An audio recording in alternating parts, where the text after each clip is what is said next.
Hey, Amani here. I wanted to go over a very interesting article with you guys that I stumbled across today. So, the article comes from theguardian.com and it's called The Bumble Fumble. Online dating apps struggle as people swear off of swiping. So, it says in May, the dating app Bumble, launched as the feminist Tinder in 2014, ran what is called an anti celibacy advertising campaign. It featured a woman attempting to swear off of dating and become a nun only to find herself lusting after a hunky Covent gardener. The backlash to the Bumble Fumble was swift. Lainey Mullner, a celibacy forward Instagram personality, said that the company was gaslighting women who refused to participate in hookup culture. She says, "It seems like women's boundaries over their bodily autonomy are so threatening to the entire concept of dating that they need to put up billboards to stop us," she said. The ads came down and the company apologized. But the episode outlined a deeper issue. Dating apps, those social media businesses that were supposed to improve, preview, or supplant all manner of personal human interactions, are in crisis. Shares in Bumble crashed 30% this month after a bad earnings report. Match Group, the Dallas based owner of Tinder, Match.com, OkCupid, Hinge, and others, has reported a decline in its total number of paying users for 7 straight quarters. According to Pew Research, nearly half of all online daters and more than half of female daters say their experiences have been negative. The same study found that 52% of online daters said that they'd come across someone they thought was trying to scam them. 57% of women said online dating is not too or is not at all safe, and 85% said someone continued to contact them after they said they weren't interested. The Bumble episode caused a bit of a chain reaction. Celebrities outed themselves as celibate, euphemistically calling for a dry season. Among them was Khloe Kardashian, Lenny Kravitz, Julia Fox, Kate Hudson, and Tiffany Haddish. Ali Vlope, a Vox writer and author of a recent article advocating for finding romance offline, said that her friends in Philadelphia are burnt out by online dating.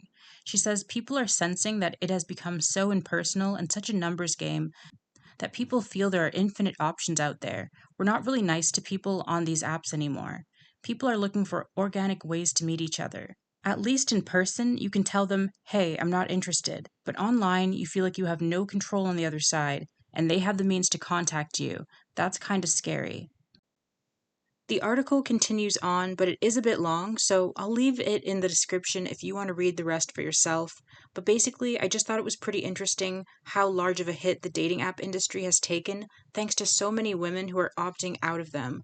A lot of women have gone 4B, and those who are still interested in dating have deleted these apps and they're choosing to meet more quality men in organic, offline settings instead of just becoming a number in these dusty males' numbers games. The fact that as more women log out of these dating apps, their shares are crashing and they've experienced less paying users for the last year and 9 months just goes to show that women really were the product being sold to males on these apps. Now, I don't know what's in store for the future of online dating at this rate, but I can't see women jumping back into them again at the rates that they used to. In fact, I see more women dropping off over time. And this is largely thanks to women waking up to the reality of these males who frequent dating apps. If you've ever found yourself on dating apps and you find that the people there are really hard to deal with, or they're really strange, or, just kind of unnerving, there might be a reason for that.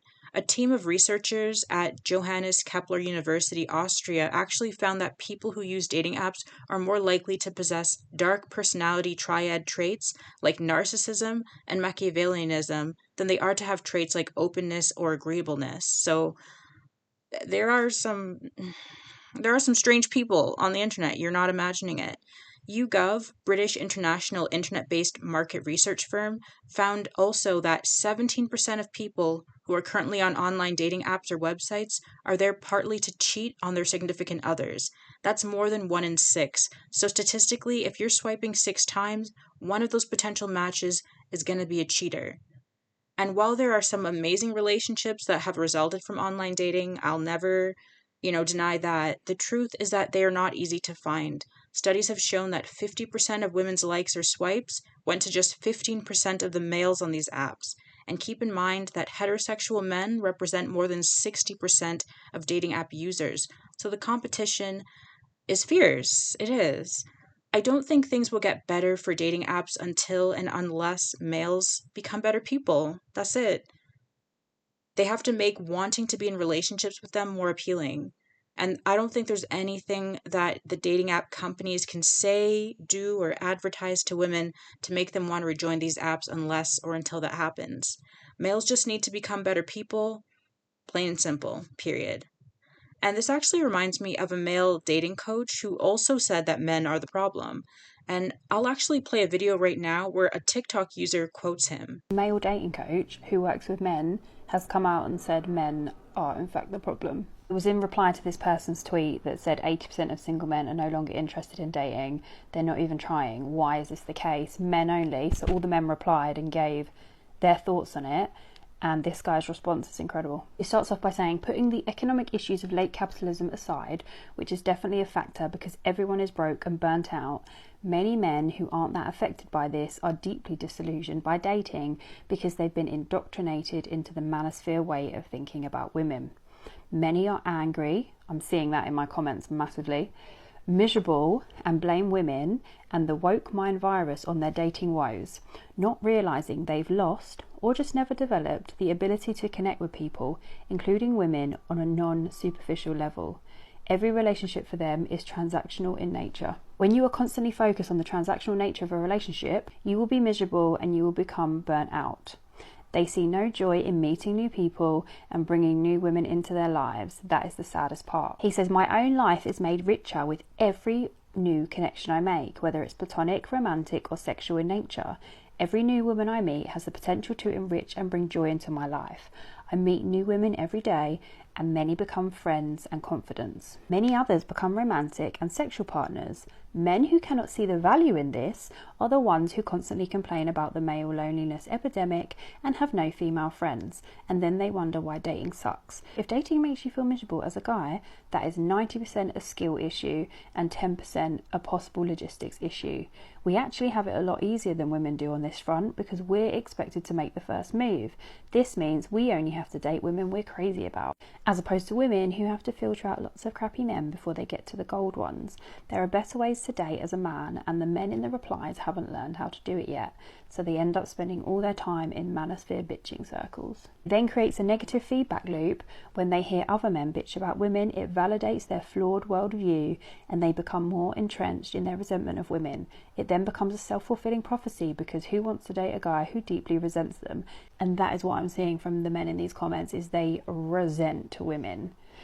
I should also add that the pandemic has made dating incredibly challenging as well. I currently can't date because of this, but I've still had fun on virtual dates with women, even as I laid in bed with long COVID, unable to physically date, but notice none of these replies mention COVID-19. If this is what a male dating coach is saying, I think that's very telling, and shout out to Chris Albino for putting it into words. What are your thoughts on this topic? I would love to hear from you. Are you surprised at the fumble that Bumble has taken and that all these apps have taken collectively? Personally, I'm not. It was just a matter of time, honestly. But yeah, like, comment, and share for more.